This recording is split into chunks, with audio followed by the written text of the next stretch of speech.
Pernikahan yang tidak terpikirkan. Episode 16. Nur Lisa marah. Cantika mengunci pintu apartemennya lalu melangkah menuju lift apartemen diikuti Nur yang memakai tas ranselnya.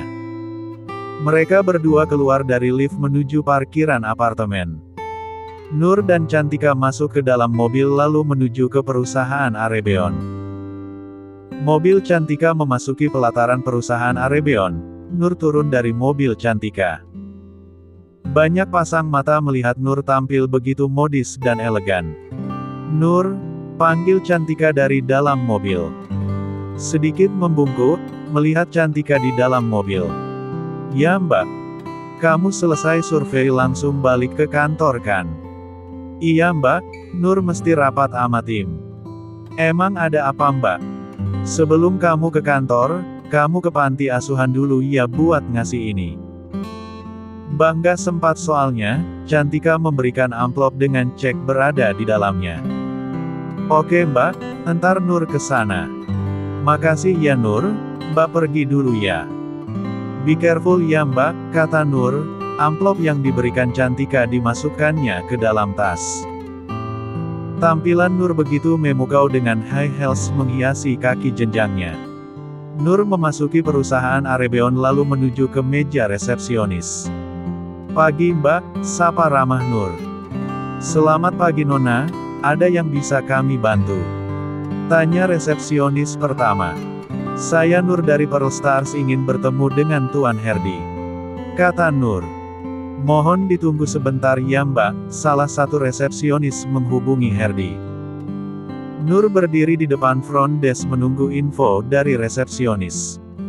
Sebuah mobil Lamborghini memasuki pelataran perusahaan Arebeon. Turun seorang perempuan muda dari mobil mewah itu, memakai kemeja lengan pendek serta rok span sebatas paha. Dandanan yang sedikit berlebihan dengan menenteng tas Hermes keluaran terbaru berjalan dengan angkuh menuju front desk. Di belakang perempuan muda itu, tampak perempuan yang seumuran dengan Nur berpakaian layaknya sekretaris pada umumnya mengikuti dengan senantiasa. "Selamat pagi Nona, ada yang bisa kami bantu?" sapa ramah resepsionis kedua. "Gue mau ketemu CEO Bima Arsenal, apa dia udah datang?" tanya perempuan itu dengan angkuhnya. "Maaf kalau boleh tahu dengan Nona siapa? Apakah Anda sudah membuat janji sebelumnya?" tanya resepsionis kedua dengan sopan. "Dian lu bilang ama dua cewek rendahan ini siapa gue," kata perempuan itu dengan angkuh. "Maaf Mbak, beliau ini Nona Emma dari perusahaan Sega dan saya sekretaris beliau, Dian. Kami sudah membuat janji dengan Tuan Bima sebelumnya," jelas Dian sekretaris dari Emma. Nur berdiri di front desk bersebelahan dengan Dian, merasa iba melihat Dian harus bekerja dengan perempuan yang arogan. "Ngapain lu lihat-lihat? Iri iu dengan kecantikan dan kekayaan gue," hardik Emma pada Nur. "Maaf Mbak, sepertinya Mbak salah paham," kata Nur dengan ramah. "Mbak emang gue pembokat lu apa? Panggil gue Nona," hardiknya semakin keras pada Nur. "Maaf Nona," kata Nur dengan senyuman manisnya. Nur lalu melihat ke arah resepsionis pertama yang baru saja selesai menghubungi Herdi. "Maaf menunggu lama Nona Nur. Tuan Herdi dan Tuan Muda Bima sedang dalam perjalanan menuju ke perusahaan. Anda bisa menunggu di sana sementara menunggu," kata resepsionis pertama. "Terima kasih ya Mbak," kata Nur melangkah menuju kursi di lobi Arebeon. "What? Gue emang mesti nunggu Bima di sini dengan cewek kampungan itu. Gue nona besar keluarga Anderson, siapa lu beraninya nyuruh gue menunggu di lobi tempat nggak berkelas begini?" Emma tampak kesal dengan resepsionis yang menyuruhnya menunggu di lobi, bukan ruangan khusus untuk tamu VVIP. Nur duduk di sofa lobi melihat ke arah Emma dengan tatapan bersyukur. "Syukur alhamdulillah, gue dikasih bos sebaik Mbak Cantika. Jadi prihatin gue ama sekretarisnya masih betah kerja ama tuh cewek." Gumam Nur bersyukur dalam hati. Nur mengeluarkan tablet kantor dari dalam tas ranselnya, untuk melihat-lihat lokasi yang serasa cocok untuk lokasi pesta. Satu persatu dilihatnya dengan detil lokasi pesta untuk menampung jumlah tamu yang banyak. Maaf Nona, ini sudah sesuai standar prosedur perusahaan kami, saya harap Nona mengerti, kata resepsionis itu. Nona sebaiknya kita tunggu saja di sini, saya dengar gosipnya CEO perusahaan ini orangnya sangat dingin dan tidak mentolerir pada perusahaan yang membuat ulah, kata Dian memperingati nonanya. Emma lalu duduk di sofa seberang Nur. Ambilin minum buat gue cepat, perintah Emma dengan nada tinggi pada Dian. Baik Nona, Dian segera pergi ke parkiran untuk mengambil minuman Emma yang tertinggal di mobil. Semua orang di lobi sedari tadi memperhatikan tingkah laku Emma yang angkuh. Ih sombong banget tuh cewek. Cantik sih cantik tapi sombongnya nggak ketulungan, kata resepsionis kedua. Iya nggak seperti Mbak Nur itu, cantik wajah juga cantik hatinya, kata resepsionis pertama. Emang kamu kenal sama Mbak yang satu itu? Tanya resepsionis kedua. Enggak sih, tapi cara dia ngomong tadi udah kelihatan orangnya ramah, kata resepsionis pertama. Beberapa pria masuk ke lobi perusahaan Arebeon. Mereka adalah eksekutif muda yang berkesempatan mendapat ilmu dari Bima Arsenal, setelah mendapat informasi dari resepsionis. Para pria itu duduk di sofa yang berseberangan dengan sofa Nur dan Emma. Bro lihat, ada cewek cakep. Gue kalau kerja di sini bakalan betah deh. Ada pemandangan indah. Nur mengangkat kepalanya melihat ke arah pintu kaca lobi. Lihat dia ngelihat ke arah sini. Para eksekutif muda itu memberikan senyuman terbaiknya ke arah Nur. Emma yang duduk di depan Nur merasa senyuman para pria muda itu untuknya. Begitu juga Nur, berpikir jika senyuman itu diberikan pada Emma wanita yang ada di depannya. Dia kembali melihat ke arah tablet miliknya. Dasar cowok, kalian tuh nggak selevel ama gue. Buat ngejar gue aja belum tentu bisa, yang bisa dapetin gue harus bisa seperti Bima Arsenal. Kata Emma menyindir para pria yang duduk di seberangnya. Para pria itu sama sekali tidak menggubris apa yang dikatakan oleh Emma, mereka lebih memilih diam daripada melawan perempuan. Dian sekretaris Emma datang dengan terburu-buru, tanpa melihat tanda lantai licin. Dia terpeleset hingga air minum yang dibawanya tumpah mengenai dirinya. Dasar bek tumpah semua air gue. Untuk ganti minum gue aja nggak akan cukup pakai gaji lu, Emma sangat marah dan akan menamparkan Dian. Nur langsung memasang badannya di depan Dian. Plak. Tamparan cukup keras hingga meninggalkan bekas kemerahan di pipi Nur. Nona, nggak apa-apa. Tanya Dian pada Nur yang memegangi pipinya. Saya nggak apa-apa, kata Nur pada Dian. Peristiwa penamparan itu bertepatan dengan kedatangan Bima Arsenal ke perusahaan Arebeon. Mata Bima terbelalak melihat gadis yang membayangi setiap mimpinya ditampar di hadapannya. Maaf Nona, seharusnya Anda tidak bersikap seperti ini. Walau bagaimanapun sekretaris Anda ini manusia bukan benda mati yang bisa Anda teriaki seperti sekarang, kata Nur. Suka-suka gue dong mau apain dia.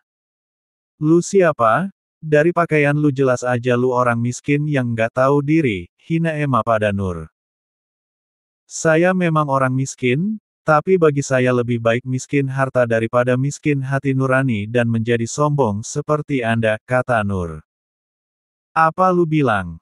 Emma semakin tersulut emosinya dan akan melayangkan tamparan ke arah Nur. Bima dengan cepat menghampiri Nur dan Emma. Ada apa ini? Suara bas Bima membuat semua orang melihat ke arah Bima. Emma dengan cepat menurunkan tangannya. Tuan Bima, saya sangat senang bisa bertemu dengan Anda, ekspresi Emma langsung berubah saat melihat Bima. Apa yang sedang Anda lakukan? Tanya Bima dingin. Maafkan saya Tuan Bima, saya harus memberi pelajaran pada pegawai Anda yang sudah berani-beraninya mempermalukan saya di depan umum, kata Emma. Bima melihat ke arah Nur, pipi sebelah kirinya tampak memerah dengan bekas telapak tangan membekas di wajah cantiknya. Apakah Anda yang melakukannya? Tanya Bima lagi dengan pandangan mata tajam dan menusuk. Ya, saya sengaja melakukannya. Karena dia sudah berani ikut campur urusan saya, kata Emma. Dian berdiri di samping Nur. Nona, saya benar-benar minta maaf. Gara-gara kecerobohan saya Nona menjadi sasaran dari Nona Emma, kata Dian penuh penyesalan. Tidak apa-apa Mbak Dian. Dengan sesama bukannya kita harus saling tolong-menolong, kata Nur. Bima menatap Nur, kebaikan hati Nur membuatnya semakin tertarik pada gadis di hadapannya kini.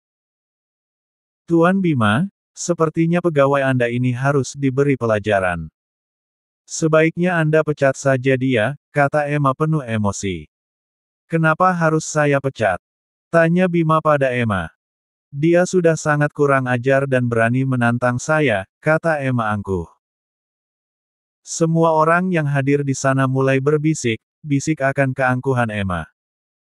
Herdi, batalkan semua kerja sama kita dengan perusahaan Zega. Di kemudian hari kita tidak akan bekerja sama lagi dengan pihak Zega, kata Bima dengan keputusannya membuat Emma dan Nur terkejut. Tuan Bima, kenapa Tuan membatalkan kerja sama kita?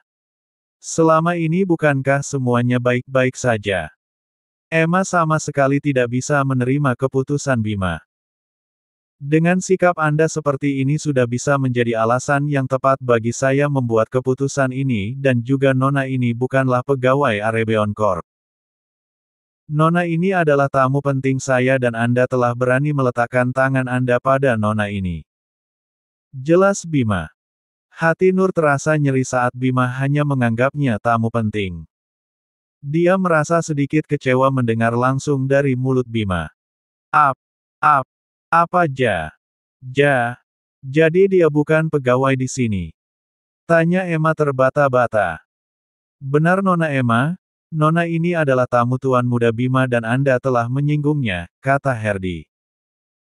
Herdi, tunjukkan jalan keluar untuk Nona ini, perintah Bima pada Herdi. Bima lalu menarik tangan Nur dan membawanya menuju lift. Tuan tas saya ketinggalan, kata Nur, Bima masih memegang tangan Nur.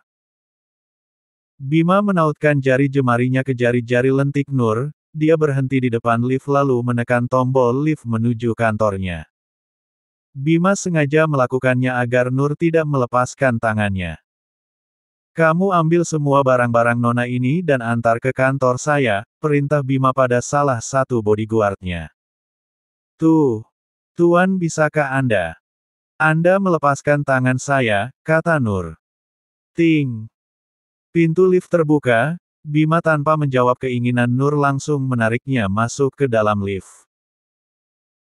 Dia lalu menekan tombol ke lantai atas menuju kantornya. Nur berusaha untuk menarik tangannya namun Bima semakin mempererat genggaman tangannya. Emma merasa malu dan berjalan perlahan mengikuti Herdi. Dian bawakan tas gue, perintahnya pada Dian. Dian lalu berjalan menghampiri Emma. Maaf Nona, mulai hari ini saya mengundurkan diri, kata Dian dengan berani. Emma terkejut dengan keputusan Dian. Apa? Lu mengundurkan diri? Tanya Emma yang nyaris pingsan. Maaf Nona, saya sudah memikirkannya dari dulu. Saya sudah tidak sanggup menghadapi sikap arogan Anda. Semoga Anda mendapatkan yang lebih baik dari saya, kata Dian mengambil tasnya dan berlalu pergi. Semua orang menatap sinis pada Emma. Makanya jangan sombong, di atas langit masih ada langit. Mampus lu, sekarang mewek. Berbagai komentar pedas terlontar dari semua orang yang memandang sinis ke arah Emma. Dengan cepat Emma menuju ke mobilnya untuk menghindari rasa malunya. Pintu lift terbuka, Bima menarik tangan Nur menuju kantornya. Sekretaris Bima tercengang melihat bosnya yang terkenal dingin terhadap perempuan kini dengan santai berjalan dengan menarik tangan perempuan. Jika Herdi sudah kembali bilang padanya untuk mengundurkan semua jadwal hari ini, perintah Bima pada sekretarisnya. Baik Tuan Muda, jawabnya gugup. Bima membuka pintu ruangannya, dia menarik tangan Nur lalu menyuruhnya duduk di sofa ruangan kantornya. Duduk, perintah Bima ketus, wajahnya terlihat marah. Nur terpaksa mengikuti keinginan Bima walau rasa kesal kini menyelimuti hatinya. Bima mengambil kaleng minuman dingin dalam kulkas mini di kantornya. Diambilnya beberapa tisu lalu dibungkusnya kaleng minuman itu. Bima kembali ke tempat Nur duduk dan duduk di samping Nur, lalu dengan lembut menempelkan tisu kaleng minuman yang telah terbungkus ke pipi Nur. Au, Nur merasakan perih di pipinya sejenak karena terkena dinginnya minuman kaleng. Apakah sakit? Tanya Bima dengan sorot wajah penuh kekhawatiran. Nur meraih kompresan dadakan itu dari tangan Bima. Sudah mulai berkurang Tuan, kata Nur sambil mengompres pipinya. Apakah kamu ini bos? Mengapa kamu memasang badan di depan perempuan itu?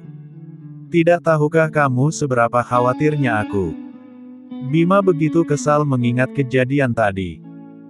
Nur menatap bingung ke arah Bima yang tampak masih kesal dan marah. Maaf Tuan, tapi kenapa Anda harus bersikap seperti ini? Hubungan kita kan hanya sebatas kerja Tuan. Kenapa Tuan bersikap berlebihan seperti ini? Tanya Nur bingung. Berlebihan? Akan aku tunjukkan bagaimana sikap berlebihan itu. Bima mendekatkan wajahnya ke arah Nur. Jantung Nur berdebar-debar semakin tidak karuan. Tuan, apa yang Anda lakukan? Tanya Nur perlahan-lahan. Dia menggeser duduknya ke samping dengan tubuh menghadap ke arah Bima. Nur terus menarik tubuhnya mundur saat Bima terus mendekatinya. Tubuh Nur berhenti mundur karena terhalang oleh sandaran tangan kursi. Jarak antara Bima dan Nur sangat dekat. Kamu mengatakan jika sikapku berlebihan, maka aku akan membuktikan sikap yang berlebihan itu. Bima menatap mata indah Nur. Perlahan-lahan Bima mendekatkan wajahnya dan mengecup pipi Nur yang terkena tamparan. Kap. Kecupan hangat itu terasa berbeda. Bima kembali menatap mata Nur setelah dia mengecup pipi Nur. Blus. Kini kedua pipi Nur berubah menjadi merah seperti kepiting rebus, bukan karena memakai blush on yang terlampau tebal tapi perlakuan Bima. Apa kamu mau melihat lagi sikap yang berlebihan dariku? Tanya Bima mata elangnya menatap mata Nur, begitu tajam seakan mampu melihat isi hati Nur. Nur menggelengkan kepalanya perlahan-lahan. Jika kamu tidak ingin melihat sesuatu yang berlebihan, mulai saat ini berhentilah memanggilku Tuan. Panggil aku dengan namaku. Kenapa saya harus memanggil Anda dengan nama Anda? Tuan, adalah klien kantor kami. Bagaimana saya bisa lancang memanggil Tuan dengan hanya memanggil nama? Aku tidak peduli, mulai saat ini jika kamu masih memanggilku Tuan, maka aku akan menghukummu. Jarak wajah Bima sangat dekat dengan Nur, membuatnya semakin gugup hingga jantung berdebar-debar semakin kencang. Bima menatap mata Nur semakin dalam, matanya beralih pada bibir Nur berwarna pink natural yang hanya dipoles pelembab bibir. Nur menggigiti lembut bibir bawahnya membuat Bima semakin tidak fokus. Tapi Tuan. Belum selesai Nur berbicara dengan cepat Bima kembali mengecup Nur. Kap. Kali ini Bima dengan berani mengecup bibir Nur yang membuat matanya semakin terbuka lebar. Manis. Sangat manis. Gumam Bima berhasil mengecup bibir Nur yang selalu merayu imannya. Apa kamu masih akan memanggilku, Tuan? Tanya Bima menatap manik mata Hazel Nur. Dengan cepat Nur menggelengkan kepalanya. Tok, tok, tok. Terdengar ketukan pintu dari luar ruangan Bima, dia langsung berdiri berjalan ke meja kerjanya. Masuk, Bima duduk di kursi kebesarannya meninggalkan Nur yang masih duduk termenung di tempatnya. Deguban jantungnya kini semakin tidak terkendali saat ingat Bima mengecup pipi dan bibirnya. Bodyguard mengantarkan barang-barang milik Nur yang tertinggal di lobi. "Tuan, ini barang-barang Nona," kata bodyguard. "Berikan pada dia langsung." Perintah Bima memeriksa beberapa dokumen di meja kerjanya. "Baik Tuan." Bodyguard jalan menghampiri Nur yang melamun. "Nona, ini barang milik Anda Nona," kata bodyguard namun tidak digubris Nur. "Nona," panggil bodyguard itu lagi, tapi Nur masih betah dalam lamunannya. Dengan sedikit mengeraskan suaranya bodyguard itu berhasil menyadarkan Nur dalam lamunannya. "Nona." "Iya." Nur melihat ke arah bodyguard, "Ini barang-barang Anda." "Oh ya, terima kasih." Nur mengucapkan terima kasih pada bodyguard yang mau mengantar barang-barang milik Nur. Bodyguard itu undur diri setelah memberikan barang milik Nur. Dia masih duduk di sofa melihat Bima yang sibuk memeriksa dokumen dengan serius. "Apa yang barusan terjadi? Di mana gue? Apa yang gue lakuin? Kenapa gue mendadak jadi amnesia gini?" Gumam Nur masih bingung dan tidak percaya dengan apa yang baru terjadi. "Yang tadi itu pasti mimpi, ya pasti mimpi. Sebaiknya gue buka mata dari mimpi buruk gue ini." Gumam Nur lagi sambil mencubiti tangan kanannya. "Au!" Nur merasakan sakit di tangannya. Bima sejak dari tadi melihat tingkah Nur tersenyum senang. Kemudian dia kembali memeriksa dokumen pentingnya. Jadi ini bukan mimpi. Nur memegangi bibirnya yang dikecup Bima. Nur melihat Bima yang fokus melihat dokumennya. Hal itu sengaja dilakukannya untuk menenangkan gemuruh debaran jantung bergejolak sedari tadi. "Tuh." Nur langsung menggelengkan kepalanya cepat dan segera mengganti panggilannya pada Bima. "Lebih baik gue manggil namanya daripada gue dapat hukuman lagi." Gumam Nur dengan wajah merona merah hingga ke telinganya.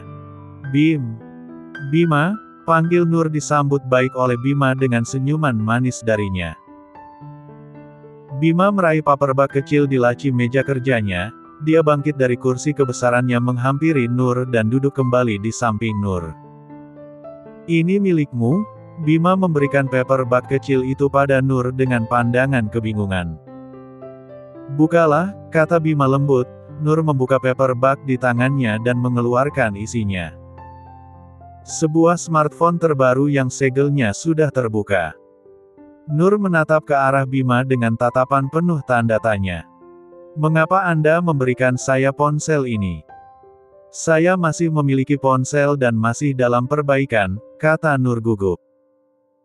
"Semua data penting dan seluruh nomor klien sudah disimpan di ponsel ini. Juga, kenangan terakhir papamu, semuanya sudah ada dalam ponsel ini," jelas Bima pada Nur. Jadi ponsel lamaku bagaimana?" "Ponsel lamamu sudah rusak, jadi Bastian menitipkan ponsel ini untukmu." "Bohong Bima." "Bastian?" Nur menatap ponsel di tangannya. "Kenapa bukan dia yang memberikannya padaku langsung? Kenapa Anda yang harus memberikan ini padaku?" kata Nur lagi. Dia sedikit sibuk. Ada banyak pasien pagi ini." Bima membuat alasan sengaja mengatakan jika ponsel itu diberikan oleh Bastian. Dia tidak ingin pemberiannya ditolak oleh wanita yang telah mencuri hati dan perhatiannya. "Kamu tunggu saja di sini, sebentar aku akan kembali." Bima berdiri dari duduk lalu melangkah ke meja kerjanya. "Kenapa?" Begitu banyak pertanyaan yang berputar-putar di benak Nur. "Herdi akan sibuk hari ini, aku yang akan pergi survei lokasi pesta bersamamu," kata Bima sambil menyelesaikan menandatangani dokumen yang ada di mejanya. "Apa?" Nur terkejut saat mendengar Bima yang akan pergi bersamanya. Nur langsung berdiri dan menghampiri meja kerja Bima. Dia berdiri tepat di hadapan Bima hanya dibatasi dengan meja kerja Bima yang besar. "Tuh. Tuan Bima, kenapa harus Anda yang turun tangan? Jika Tuan Herdi tidak bisa pergi, saya bisa pergi sendiri. Semua hasil survei akan saya kirim melalui WA dan Tuan bisa memilih di mana tempat yang Anda inginkan, kata Nur. Mana mungkin gue mau nih cowok ikut survei bareng gue. Cowok yang senang banget bikin masalah ama gue. Pertama menghina gue, kedua nyuri kesempatan nyium pipi gue dan sekarang udah berani ngambil kecupan pertama gue. Maunya apa sih nih orang? Gumam Nur dalam hati. Aku mau, kamu selalu berada di sisiku, bisik Bima seolah-olah menjawab pertanyaan di hati Nur. Bima berdiri di belakang Nur, wajahnya berada di samping telinga Nur. Nur membalikkan badannya menatap Bima berhadapan dengannya. Bima meletakkan kedua tangannya di meja, di kedua sisi samping tubuh langsing Nur mengungkungnya dengan kedua tangan kekar miliknya. Sepertinya kamu harus dihukum untuk terus mengingat setiap ucapanku, Bima perlahan-lahan mendekatkan tubuh dan wajahnya pada Nur. Kedua tangan Nur berada di dada bidang Bima, menahannya untuk tidak mendekatinya. Apakah Anda begitu senang mempermainkan perempuan? Tanya Nur. Apa maksudmu? Bima menatap lekat Nur. Apakah Anda senang sudah mempermainkan saya? Atau Anda belum merasa cukup membalas dendam dan ingin menghancurkan saya? Tanya Nur. Bima diam, raut wajahnya mulai terlihat kesal. Saya bukan perempuan murahan yang sering Anda perlakukan seperti ini.